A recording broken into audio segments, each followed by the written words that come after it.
Balakrishna లీడ్‌గా play చేసిన 'Daaku Maharaj' directed by Bobby coli.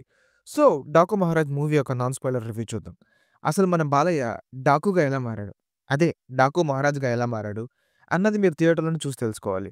మెయిన్‌గా ఒక డిస్క్లైమర్ భయ్యా! ఇది కూడా అన్ని సినిమాల్లాగే చూస్తానంటే ప్లీజ్ ఇగ్నోర్ థిస్. బికాజ్ అన్ని సినిమాల యందు బాలయ్య సినిమాలు వేరేయ. అవును. It's a different genre. అదే అండి మన బాలయ్య జోనర్.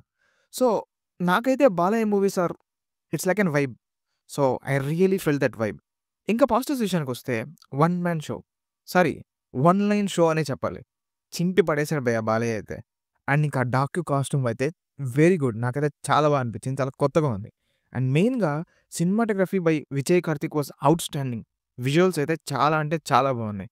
ఇంకా మ్యూజిక్ చెప్పాల్సిన అవసరమే లేదు. మన తమనన్న ఇచ్చి పడేసాడు. థియేటర్‌లో అరుపులు గూడా వినిపించవు. మొత్తం డాకు బీజీఎమే ఉంటుంది.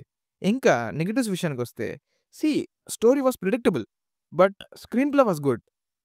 డైరెక్టర్ బాబీ కోలి ఈ స్టోరీని హ్యాండిల్ చేసిన విధానం నాకైతే చాలా బా అనిపించింది. హి రియల్లీ సక్సీడెడ్. అండ్ ఇంకా మెయిన్‌గా Bobby Deol was really good. ఇంకా all supporting characters did their best. And ఒక చిన్న డిసప్పాయింట్ అయితే ఉంది భయ్యా! అన్ని బాలయ్య సినిమాల్లో నేను బాగా ఎంజాయ్ చేసేది డైలాగ్స్. బట్ ఈ మూవీలో not up to the mark అనిపించింది. It could be better. ఒక్క ముక్కలో చెప్పాలంటే yes, it's true. Daaku stole the Sankranti. Because he is Daaku Maharaj.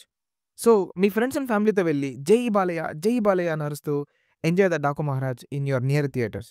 Thank you guys. See you in the next